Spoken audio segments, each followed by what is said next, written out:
24 नवंबर 1971 की रात करीब 8 बजे आसमान में 10,000 फीट की ऊंचाई पर अमेरिकन एयरफोर्स के 2 फाइटर जेट्स एक फ्लाइट का पीछा कर रहे होते हैं जिसमें एक हाईजैकर बैठा हुआ था। यह हाईजैकर अमेरिका के पोर्टलैंड से सियाटल जा रही इस नॉर्थ वेस्ट फ्लाइट 305 को हाईजैक कर अमेरिकन गवर्नमेंट से $2 लाख की फिरौती वसूल चुका था, जो आज के हिसाब से करीब 14 करोड़ रुपए होते हैं। ये प्लेन अभी भी उसी के कंट्रोल में था और पायलट अभी भी उसके ही इशारे पर प्लेन को रीनो शहर की ओर फ्लाई कर रहा होता है। इस दौरान आसमान की ऊंचाई में चारों तरफ अंधेरा पसरा हुआ था। तेज हवाएं चल रही थी, टेम्परेचर -7 डिग्री सेल्सियस था और बर्फीली बारिश हो रही थी। इन बदतर हालातों में भी दोनों फाइटर जेट हाईजैक हुए प्लेन को फॉलो करते हुए उस पर नजर गड़ाए होते हैं ताकि हाईजैकर को पकड़ा जा सके। लेकिन इस हाईजैकर के मंसूबे अमेरिकन एयरफोर्स और FBI की सोच से कहीं ऊंचे थे। काले अंधेरे, तेज हवाओं और हड्डी जमा देने वाली ठंड के बीच आसमान की 10,000 फीट की ऊंचाई से हाईजैकर पैराशूट पहनकर पैसों समेत प्लेन से जंप लगा देता है। उसके इस कारनामे को ना तो प्लेन में मौजूद कोई शख्स देख सका और न ही उसका पीछा कर रहे फाइटर जेट में बैठे पायलट्स की नजर इस पर पड़ सकी।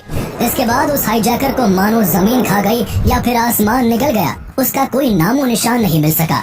कई डेकेड्स के इन्वेस्टिगेशन के बाद भी ना तो उसकी लाश मिल सकी और ना ही कभी उसको जिंदा पकड़ा जा सका। ये कहानी है उस हाईजैकर की जिसे दुनिया DB कूपर के नाम से जानती है, जिसने एक ऐसी हाईजैकिंग को अंजाम दिया जो अमेरिका के कमर्शियल एविएशन के इतिहास का इकलौता अनसॉल्व्ड हाईजैकिंग केस बन गया। 50 साल से ज्यादा का वक्त गुजर जाने के बाद भी अभी तक ये एक रहस्य ही बना हुआ है कि आखिर DB कूपर कौन था, कहां से आया था और रात के अंधेरे में आसमान के बीचों बीच वो कहां गायब हो गया। A hijacker calling himself DB Cooper jumped from an airliner in flight and demanded a $200,000 ransom and a parachute. 305, we have a hijack in progress. He said to me, all I have to do is attach this wire to this gadget here, and we'll all be dead. What really happened to DB Cooper? You believe that your uncle was D.B. Cooper? But there has never been a trace of Cooper or his true identity. It doesn't feel good to acknowledge that this is the only unsolved skyjacking in American history. कहानी की शुरुआत 24 नवंबर 1971 को America के Portland international airport से होती है, जहां से एक बोइंग 727 प्लेन हर रोज की तरह सियाटल टैकोमा इंटरनेशनल एयरपोर्ट के लिए उड़ान भरने वाला था।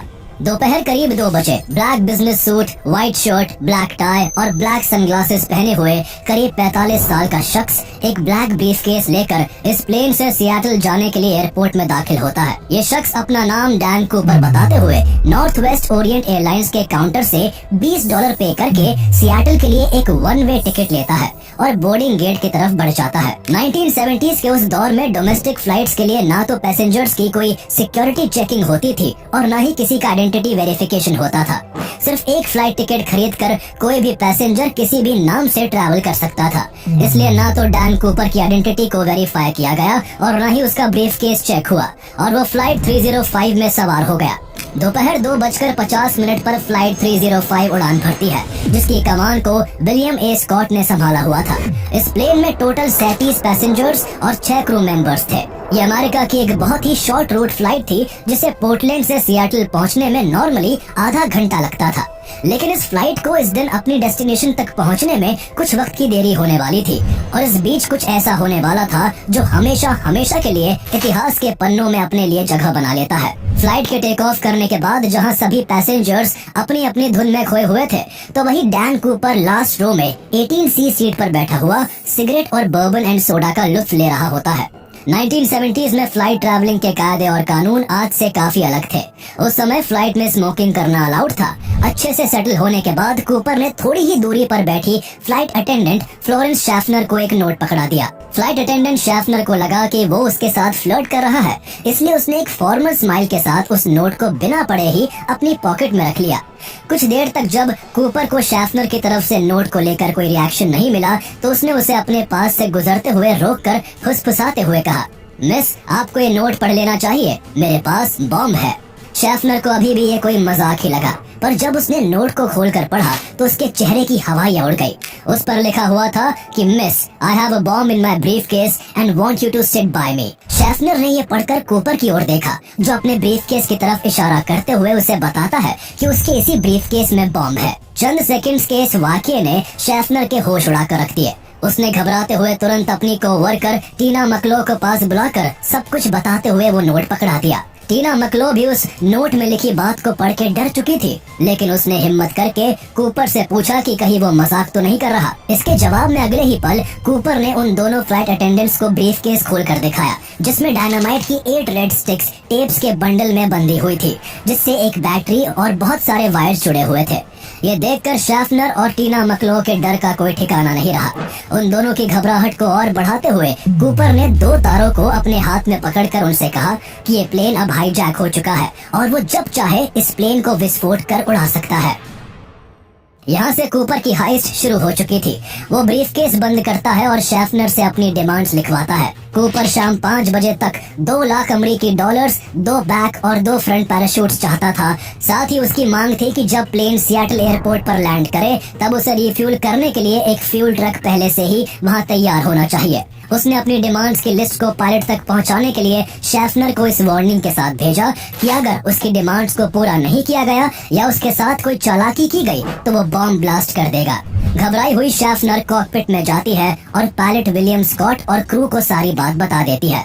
पायलट तुरंत रेडियो के through Seattle Tacoma air traffic control को इस हाईजैकिंग के बारे में इन्फॉर्म करते हुए उन्हें हाईजैकर की डिमांड्स बताता है। एटीसी में भी इस खबर से हड़कंप मच जाता है और इस सारी इन्फॉर्मेशन एटीसी, लोकल पुलिस और एफबीआई को फॉरवर्ड कर देता है। हाईजैकिंग की इस खबर से एफबीआई अलर्ट हो गई और वो तुरंत इस मामले में नॉर्थ वेस्ट ओरिएंट एयरलाइंस के प्रेसिडेंट डोनाल्ड नायरॉब से बात करती है। डोनाल्ड नायरॉब को पैसेंजर्स की जिंदगी और अपनी एयरलाइंस की इज्जत दोनों की फिक्र थी, इसलिए हालात की गंभीरता को समझते हुए वो बिना किसी अगर मगर के कूपर की सारी डिमांड्स को मान लेते हैं। जहाँ ये सब चल रहा था तो वही टीना मकलो कूपर के पास वाली सीट पर बैठी कूपर और पायलट के बीच कम्युनिकेशन का जरिया बनी हुई थी। वो इंटरकॉम के जरिए दोनों तरफ की बातों को एक दूसरे तक पहुंचा रही होती है। कुछ देर बाद अमेरिकी अथॉरिटीज पायलट को बताती है कि कूपर की सभी डिमांड्स को मान लिया गया है। अपनी डिमांड्स के माने जाने पर कूपर टीना मकलो के सामने एक और डिमांड रखता है कि उसे दी जाने वाली रकम के सभी नोट 20-20 डॉलर्स के होने चाहिए और जब तक उसकी मांगी गई सभी चीजें ग्राउंड पर तैयार ना हो तब तक प्लेन को एयरपोर्ट पर लैंड ना किया जाए। टीना इंटरकॉम के जरिए कूपर की ये बात भी पायलट को बता देती है, जिसे फिर पायलट अथॉरिटीज तक पहुंचा देता है। ये बस करीब आधे घंटे की फ्लाइट थी और आधा घंटा इन सभी बातों में गुजर चुका था और अब सियाटल एयरपोर्ट बस कुछ मिनट की दूरी पर था। कूपर की डिमांड्स को अरेंज करने में अभी कुछ वक्त और लगता, इसलिए प्लेन एयरपोर्ट पर लैंड करने के बजाय सियाटल के आसमान में ही चक्कर काटने लगता है। इस दौरान जो सबसे दिलचस्प बात थी वो ये थी कि अभी तक इस प्लेन के किसी भी पैसेंजर को कोई जानकारी नहीं थी कि जिस प्लेन में वो बैठे हुए हैं वो हाईजैक हो चुका है। कूपर और क्रू के बीच सारी बातें बहुत ही सावधानी से हो रही थी ताकि पैसेंजर्स को किसी भी थ्रेट का आभास ना हो। डैन कूपर का बिहेवियर भी आम हाईजैकर से बिल्कुल अलग था। ना तो उसके माथे पर डर की कोई शिकन थी और ना ही वो किसी पैसेंजर को डरा धमका कर अपना काम कराना चाहता था। वो आराम से अपनी सीट पर सिगरेट पीते हुए अपने कारनामे को अंजाम दे रहा होता है। पैसेंजर्स के बीच देरी को लेकर पैनिक ना हो इसलिए क्रू की ओर से अनाउंसमेंट किया जाता है कि किसी मैकेनिकल प्रॉब्लम की वजह से प्लेन को लैंड होने में थोड़ा वक्त लगेगा। इस अनाउंसमेंट के बाद जहां प्लेन करीब 2 घंटे तक सियाटल के आसमान में गोल गोल चक्कर काटता रहा, तो वही इतनी देर में एफबीआई ने कूपर को देने के लिए सियाटल फर्स्ट नेशनल बैंक से 2 लाख डॉलर्स और इसाकुआ के फ्लाइट स्कूल से 4 पैराशूट्स का इंतजाम कर लिया था। उस दौरान रॉबरी, किडनैपिंग और हाईजैकिंग जैसे इंसिडेंट्स के लिए बैंक्स में कुछ फंड अलग से रखा जाता था और उसके सभी नोट्स के सीरियल नंबर्स को लिख लिया जाता था ताकि जब किसी ऐसे क्रिमिनल द्वारा रैंसम के तौर पर मिले उन पैसों को खर्च किया जाए तो उसका पता लगाकर उसे पकड़ा जा सके। कूपर के केस में भी ये काम कर लिया गया था और उसे अब जो 2 लाख डॉलर्स दिए जाने थे उसमें मौजूद हर एक नोट का फोटोग्राफ और उनके सीरियल नंबर बैंक और एफबीआई के पास मौजूद थे। शाम 5:24 पर कैप्टन को एटीसी की ओर से बताया जाता है कि रैंसम मनी और पैराशूट्स एयरपोर्ट पर तैयार है और अब प्लेन को लैंड किया जा सकता है। ये बात कूपर को बताई जाती है जिसके लिए वो कुछ शर्तों के साथ राजी होता है।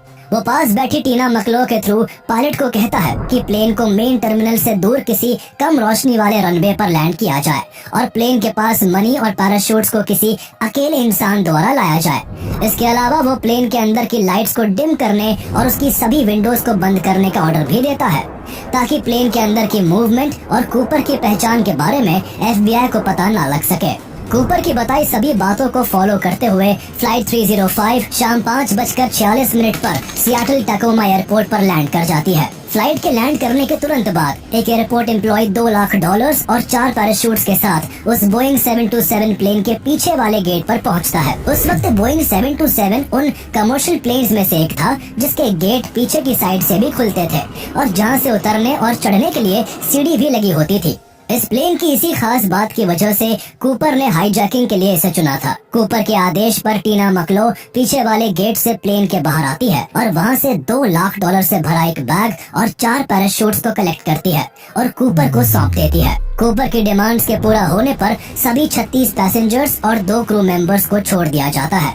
सब कुछ इतनी सफाई से हुआ था कि अभी भी किसी पैसेंजर्स को अंदाजा नहीं था कि वो 3 घंटे तक हॉस्टेज बने हुए थे। अब प्लेन में कुल 5 लोग बचे थे, जिनमें pilot William Scott, copilot Bill Rataczak, flight engineer Harold Anderson और फ्लाइट अटेंडेंट टीना मकलो के अलावा एक खुद डैन कूपर था। अभी तक सब कुछ कूपर के मुताबिक ही हुआ और ये सब उसने बहुत काम और रिलैक्स्ड होकर किया। लेकिन एक चीज थी जिसने उसे फ्रस्ट्रेट करना शुरू कर दिया था। सभी पैसेंजर्स के उतर जाने के काफी देर बाद तक भी प्लेन को रिफ्यूल नहीं किया गया था।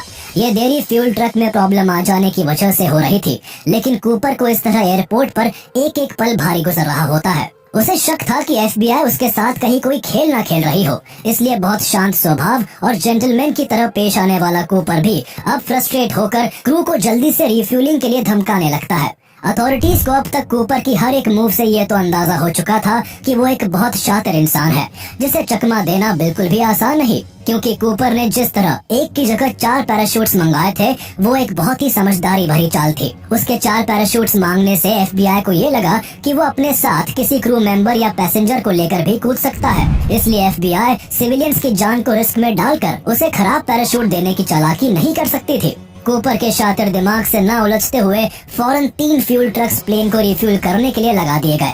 रिफ्यूल होने के बाद कूपर ने प्लेन के दोबारा टेक ऑफ करने से पहले अपनी कुछ और शर्तें रखी। उसकी पहली डिमांड थी कि प्लेन को अब मैक्सिको ले जाया जाए, लेकिन उसे बताया जाता है कि प्लेन को डायरेक्ट इतनी दूर नहीं ले जाया जा सकता, क्योंकि वहां तक जाने के लिए प्लेन को बीच में एक बार फिर रिफ्यूल करने की जरूरत पड़ेगी। थोड़ा सोच विचार करने के बाद कूपर मैक्सिको से पहले नेवाडा के रीनो टाहो इंटरनेशनल एयरपोर्ट पर रिफ्यूल की परमिशन दे देता है।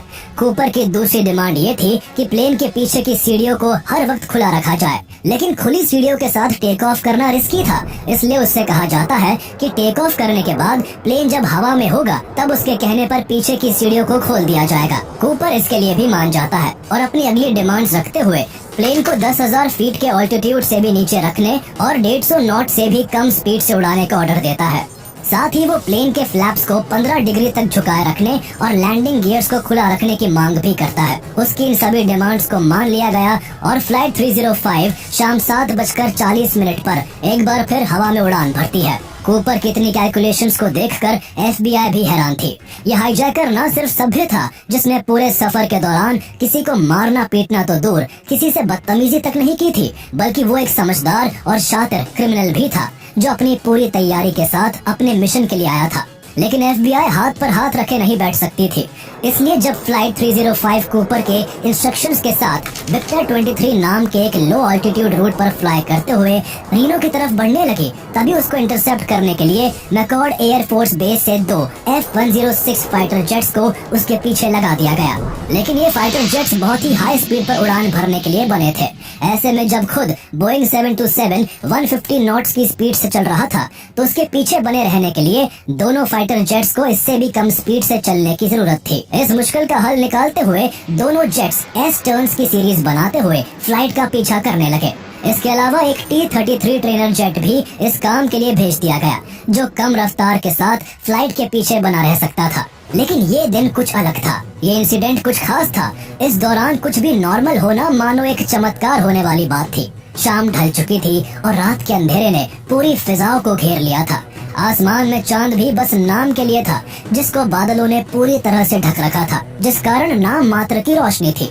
इसे और भी रोमांचक, तेज आंधी, माइनस में जाते टेम्परेचर और बर्फीली बारिश ने बना दिया था। ऐसी स्थिति में भी 10,000 फीट की ऊंचाई पर 3 जेट्स इस फ्लाइट का पीछा कर रहे होते हैं, जिसकी पैसेंजर कैबिन में केवल कूपर और टीना मकलो थे और वहाँ सन्नाटा छाया हुआ था। कुछ देर की खामोशी के बाद कूपर ने टीना को भी कॉकपिट में जाने के लिए कहा और खुद पैराशूट पहनने लगा। टीना जब उसे पैराशूट पहनने के लिए इंस्ट्रक्ट करने लगी तो उसने इशारे से बताया कि उसे उसकी हेल्प की जरूरत नहीं है, जिसके बाद टीना कॉकपिट की तरफ बढ़ने लगती है। जब टीना कॉकपिट में आ गई और कॉकपिट के डोर को बंद करने के लिए वो जैसे ही पीछे मुड़ी, उसने देखा कि कूपर पैसों को अपनी छाती से बांध रहा था। उसने कूपर के इशारे पर दरवाजे को पूरा बंद कर दिया और बाकी के क्रू के साथ बैठ गई।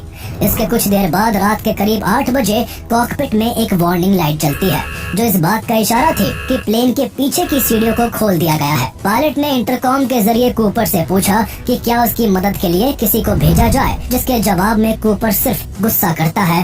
वो कोई भी इंटरफेरेंस नहीं चाहता था। इस वक्त प्लेन रीनो पहुंचने से काफी दूर था और उसके नीचे सिर्फ पहाड़, नदी और जंगल थे। हवा तेजी के साथ प्लेन में आ रही थी। इसके कुछ मिनट बाद 8:13 पर कॉकपिट में बैठे क्रू को एक बहुत जोर का झटका और एयर प्रेशर महसूस होता है, जिसे फिर पायलट द्वारा रीलेवल किया जाता है, जिससे थोड़ी देर बाद प्लेन कुछ स्टेबल होता है। करीब 2 घंटे बाद रात 10:15 पर plane Reno Tahoe international airport पर लैंड कर जाता है, जिसकी पीछे की सीढ़ी उस वक्त भी खुली हुई थी। प्लेन को चारों तरफ से FBI के एजेंट्स, लोकल पुलिस और स्टेट ट्रूपर्स द्वारा घेर लिया जाता है। प्लेन की तलाशी ली जाती है, अंदर का चप्पा चप्पा छाना जाता है, लेकिन उसमें कूपर का कोई नामो निशान नहीं मिलता। उसे आखिरी बार बस तभी देखा गया था जब टीना मकलो कॉकपिट को बंद कर रही थी। उसके बाद रात के अंधेरे, कपकपाती ठंड और तेज आंधी में वो पहाड़ों, नदियों और जंगलों के इलाके के ऊपर $2 लाख लेकर प्लेन के पिछले दरवाजे से कूद चुका था। खराब मौसम होने की वजह से तीनों जेट्स जो उसे फॉलो कर रहे थे वो भी उसे कूदते हुए नहीं देख पाए थे। फ्लाइट की तलाशी के दौरान FBI को कूपर जिस सीट पर बैठा था वहाँ से उसकी ब्लैक टाई, उस पर लगी क्लिप और उसके द्वारा पिए गए सिगरेट के 8 बचे हुए बट्स मिलते हैं। साथ ही वहाँ 2 पैराशूट्स भी बरामद होते हैं, जिन्हें कूपर द्वारा छोड़ दिया गया था। लेकिन इसके अलावा FBI को प्लेन में ना तो बॉम्ब मिलता है, ना पैसे मिलते हैं और न ही कूपर का कोई नामो निशान मिलता है। कूपर अपने साथ उस हैंड नोट को भी ले गया था जो उसने फ्लाइट अटेंडेंट को दिया था। सबको पता था कि कूपर कूदा है, पर कहाँ, इसका किसी के पास कोई सही जवाब नहीं था, क्योंकि किसी ने भी उसे कूदते हुए नहीं देखा था।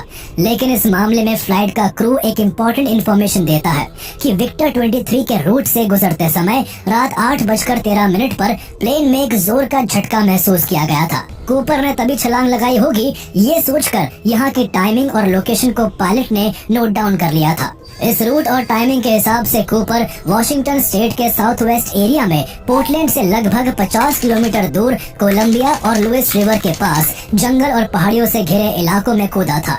कुल मिला के कूपर घूम फिर के वापस पोर्टलैंड के आसपास आ गया था, जहां से उसने प्लेन को हाईजैक किया था। उसकी तलाशी में फौरन वहां एक सर्च टीम भेजी गई और साथ ही क्रू की मदद से डैन कूपर का रफ स्केच बनवाया गया। इसके बाद अमेरिका के इतिहास में किसी भी क्रिमिनल को ढूंढने के लिए FBI द्वारा आज तक का सबसे बड़ा मिशन शुरू होता है, जिसे नॉरजैक नाम दिया गया। तब ना तो FBI और ना ही दुनिया को पता था कि एक ऐसा केस है जो इतिहास के पन्नों पर अपनी एक ऐसी कहानी छोड़ देगा जिसका जिक्र दशकों बाद भी होता रहेगा। कूपर के गायब होने के अगली सुबह जब FBI द्वारा एक बड़ी टीम कूपर को ढूंढने के लिए भेजी गई, तो जंगल, नदी और पहाड़ों के उस बहुत बड़े इलाके में कई दिनों की तलाशी के दौरान कूपर का कोई अता पता नहीं चल सका। उसकी बेस्ट पॉसिबल लैंडिंग लोकेशन को जानने के लिए FBI ने सारा सीन रिक्रिएट करके भी देखा। इसके लिए हाईजैक हुए सेम एयरक्राफ्ट को सेम रूट पर सेम कॉन्फ़िगरेशन के साथ फ्लाई किया गया और पायलट द्वारा बताई गई लोकेशन से 200 पाउंड का स्लेड प्लेन के पीछे की सीढ़ियों से फेंका गया। इस तरह जो पॉसिबल लैंडिंग जोन सामने आया वो एरियल से कुछ मील साउथ ईस्ट में, सियाटल से 150 माइल्स साउथ में और पोर्टलैंड से 40 माइल्स नॉर्थ में लेक मेरविन के पास था। वहाँ भी FBI द्वारा सर्च ऑपरेशन शुरू किया गया। हजारों मिलिट्री ट्रूप्स और पुलिस ऑफिसर्स ने जंगलों और नदियों की तलाशी ली। वहाँ मौजूद एक एक फार्म हाउस और मकान की छानबीन की गई। एक तरफ हजारों का सैन्य बल कूपर को चप्पे चप्पे में पैदल तलाश कर रहा था, तो दूसरी ओर हेलीकॉप्टर से भी पूरे इलाके को छाना जाने लगा। इसके अलावा कूपर को ढूंढने के लिए लेक मेरविन में सबमरीन को भी उतारा गया। साथ ही स्पाई प्लेन SR-71 भी इस काम में लग गया।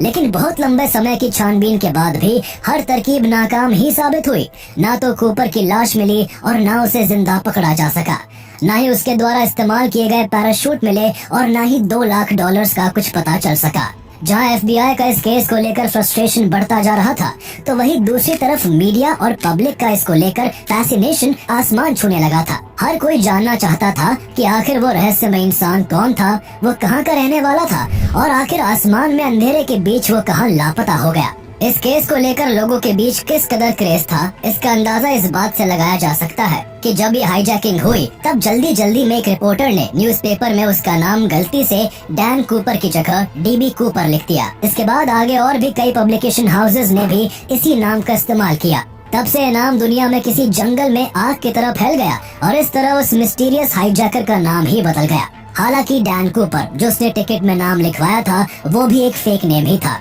जिसकी इंक्वायरी करने पर एफबीआई को किसी भी इंसान का कोई रिकॉर्ड नहीं मिला। बाद में पता चला कि डैन कूपर 1950s की एक बेल्जियम पॉपुलर कॉमिक बुक के कैरेक्टर का नाम था, जो कि एक कैनेडियन जेट पायलट था। इस जानकारी के बाहर आने पर एफबीआई को लगने लगा था कि हाईजैकर इसी कॉमिक बुक से इंस्पायर था और इसलिए उसने अपना नाम डैन कूपर रखा। शुरुआत में एफबीआई ये मानती रही कि कूपर प्लेन से सक्सेसफुली जंप नहीं कर पाया और कहीं गिरकर मर गया। एक एफबीआई इन्वेस्टिगेटर रैल्फ हिमल्सबैक, जिन्होंने इस पूरे मिशन को नॉरजैक कोड नेम दिया था, उन्होंने माना कि कूपर सही से पैराशूट भी नहीं खोल पाया होगा और उसकी किसी पहाड़ या पेड़ से टकराने से जान चली गई होगी। उनके जैसे और भी बहुत से एफबीआई एजेंट्स और एक्सपर्ट्स ने ये थ्योरी दी कि जिस वक्त कूपर ने छलांग लगाई उस वक्त मौसम बेहद खराब था, रात का अंधेरा था और टेम्परेचर -7 डिग्री से भी नीचे था। तेज हवाएं चल रही थी और बर्फीली बारिश हो रही थी। ऐसे खराब मौसम में कूपर ने जंप के लिए इजी टू यूज पैराशूट्स को छोड़कर ऐसे मिलिट्री पैराशूट्स को चुना था जिसे ऑपरेट करना बहुत मुश्किल था। इसके अलावा उसका गेटअप स्काई डाइविंग के लिए बिल्कुल भी सूटेबल नहीं था। ना तो उसके पास हेलमेट था, ना ग्लव्स, ना स्काई डाइविंग वाले ग्लासेस और शूज थे। ऐसे में वो $2 लाख से भरे बैग और एक ब्रीफकेस को लाद कर पहाड़ों, जंगलों और नदियों के इलाके में कूदा था, जिससे उसके बचने का कोई चांस नहीं था। लेकिन एफबीआई का ये गुमान भी कुछ ही समय में दूर हो गया, जब कूपर के इंसिडेंट के बाद एक कई कॉपीकैट हाईजैकिंग हुई, जिनमें हर हाईजैकर ने कूपर की तरह प्लेन को हाईजैक किया, लाखों डॉलर्स की रैंसम ली और बिना किसी स्काई डाइविंग किट के नॉर्मल कपड़ों में ही प्लेन से कूदकर सेफली लैंड भी कर गया। हालांकि इन सभी कॉपीकैट हाईजैकर्स को एफबीआई द्वारा अरेस्ट कर लिया गया, लेकिन जिसे नहीं पकड़ा जा सका वो था डीबी कूपर। एफबीआई ने उसे पकड़ने के लिए हर एक तरीके से इन्वेस्टिगेशन की। एक और जहां पॉसिबल लैंडिंग जोन में उसे military, police, helicopters, spy jet और सबमरीन द्वारा खोजा जा रहा था, तो वहीं दूसरी ओर एफबीआई ने कूपर को दिए गए $2 लाख के हर एक नोट के सीरियल नंबर को अखबारों में छपवा दिया। Serial numbers banks, shops, casino समेत हर उस जगह बांट दिए गए जहां भी उन्हें खर्च किया जा सकता था। लोगों से अपील की गई कि उनमें से एक भी सीरियल नंबर का नोट जिसको भी मिले वो एफबीआई को इन्फॉर्म करे। ऐसा करने वालों के लिए इनाम भी रख दिया गया। साथ ही कूपर का फाइनल स्केच, जिसे तैयार करने में करीब 2 साल लग गए, वो भी अखबारों और पोस्टर्स के जरिए दुनिया तक पहुंचा दिया गया। इसके अलावा एफबीआई ने हाईजैकिंग होने के बाद 5 सालों में करीब 800 सस्पेक्ट्स को इन्वेस्टिगेट किया, लेकिन उनमें से करीब 24 सस्पेक्ट्स ही ऐसे मार्क किए गए जिनका डीबी कूपर होने का कोई चांस था। लेकिन उन सभी की भी गहराई से जांच करने के बाद एफबीआई को निराशा ही हाथ लगी। इस पूरी कहानी में ट्विस्ट तब आता है जब फरवरी 1980 में 8 साल के बच्चे ब्रायन इंग्रम को कोलंबिया नदी के पास टीना बार के बीच की रेत से $20 नोट्स के 3 बंडल्स मिलते हैं, जो बहुत खस्ता हालत में थे और उनका टोटल अमाउंट करीब $5,800 था। इन पर जो सीरियल नंबर्स थे वो डीबी कूपर को दिए गए पैसों से एग्जैक्ट मैच कर गए। एफबीआई को हाईजैकिंग के करीब 9 साल बाद पहली बार को ये पुख्ता क्लू मिला था, इसलिए उम्मीद लगाई जा रही थी कि इस केस को अब सॉल्व कर लिया जाएगा। लेकिन असल में केस यहाँ से सुलझने की जगह और ज्यादा उलझ गया। दरअसल जिस जगह से ये पैसे मिले थे वो जगह वहाँ से 32 किलोमीटर दूर थी, जहाँ कूपर का लैंडिंग जोन समझकर उसे सर्च किया जा रहा था। ऐसे में सवाल था कि आखिर ये पैसे वहाँ से यहाँ कैसे आए। इन पैसों की यहाँ होने की 2 वजह हो सकती थी। पहली ये कि कूपर इस जगह के आसपास ही कूदा था और इसीलिए कूदते समय कुछ पैसे गिर गए और यहाँ रह गए। दूसरी पॉसिबिलिटी ये थी कि कूपर वही कूदा था जहां उसे ढूंढा गया, लेकिन कूदते समय उसके बैग से कुछ पैसे गिर गए और लुइस नदी से बहते हुए कोलंबिया नदी में आ पहुंचे और फिर वहां से बहकर टीना बार के बीच पर आ गए। लेकिन प्रॉब्लम यहाँ ये थी कि लुइस नदी जिस जगह कोलंबिया नदी से मिलती है वहाँ से कोलंबिया नदी टीना बार के उल्टी दिशा में बहती है। ऐसे में उन पैसों का नदी के ऑपोजिट डायरेक्शन में बहकर वहाँ एक ही जगह पर एक साथ पहुँचना मुमकिन नहीं था। पैसों के वहां पहुंचने की वजह कुछ भी रही हो, लेकिन उनके मिलने के तुरंत बाद FBI द्वारा वहां खोजबीन शुरू कर दी जाती है। कई जगहों को खोदा जाता है, चारों तरफ तलाशी ली जाती है, लेकिन FBI को इन 3 बंडल्स के अलावा कुछ नहीं मिला। ना तो और पैसे मिले, ना पैराशूट का कोई फटा टुकड़ा मिला और ना ही कूपर से जुड़ा कोई और सुराग मिल सका। इस तरह साल दर साल बदलते गए, ना तो कूपर मिला और ना ही FBI की जांच रुकी। हर पॉसिबल एरिया को खंगाला जाता रहा। डीबी कूपर से मिलते जुलते सभी सस्पेक्ट्स को इन्वेस्टिगेट किया गया। इनमें से कुछ सस्पेक्ट्स को तो उनके फैमिली मेंबर्स ने खुद FBI के हवाले किया था। किसी ने अपने अंकल को डीबी कूपर बताया तो किसी ने अपने भाई के डीबी होने की बात की। इस केस की पॉपुलैरिटी को देखकर कुछ लोगों ने खुद को डीबी कूपर बताकर FBI को सौंपा, लेकिन सालों की इन्वेस्टिगेशन के बाद भी FBI को उनमें से किसी के भी डीबी कूपर होने का कोई पुख्ता सबूत नहीं मिला।